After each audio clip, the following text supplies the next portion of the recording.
తొలేకాదశి వరకు ఉత్తరాయణం అంటారు. ఈ ఉత్తరాయణం అంటే భగవంతుడికి పొద్దున రాత్రి మనకు ఎలా అయితే డే ఉందో భగవంతుడి లెక్కలో ఆ ప్లేన్లో ఉత్తరాయణం ఏమో భగవంతుడికి పగలు, దక్షిణాయనం రాత్రి. ఇప్పుడు మనము తొలేకాదశి మన 17వ తారీఖు వరకు ఉత్తరాయణంలో ఉన్నాం. ఇప్పటి నుంచి దక్షిణాయనం. కానీ ఇందులో అద్భుతంగా నేను ఒకసారి దేవి భాగవతం చదువుతున్నప్పుడు ఎప్పుడు విన్నాను ఒక ప్రవచనంలోను. నాకు బాగా కనెక్ట్ అయిన మాట ఏంటంటే కామ్యకర్మలకి మనము దక్షిణాయనం మంచిదిట. అంటే క్లారిటీ కోసం చెప్తున్నారు.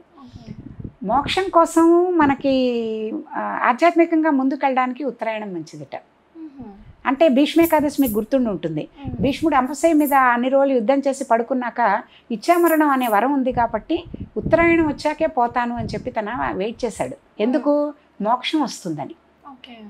అంటే మోక్షం కావాలి మనకు, మళ్ళీ రాకూడదు, మనకి ఇవాల్వ్ అయ్యి సాల్వేషన్ కావాలి అంటే ఉత్తరాయణం బెస్ట్.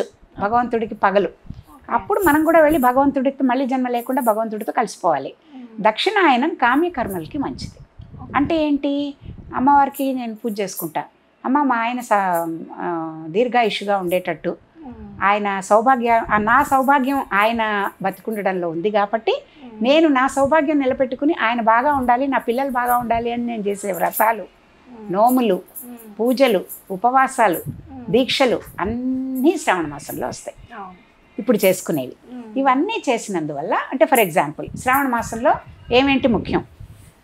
శుక్రవారాలు, మంగళవారాలు, సోమవారాలు, శనివారాలు, గరుడ పంచమి, రాఖీ, కృష్ణాష్టమి, ఇలా చెప్పుకుంటే అన్ని పండగలే. ఇది కాక పెళ్ళిళ్ళు, ముహూర్తాలు ఉండి గృహప్రవేశాలు, కొత్త పనులు మొదలు పెట్టుకోవడము అన్నిటికీ కూడా అనువైన కాలం.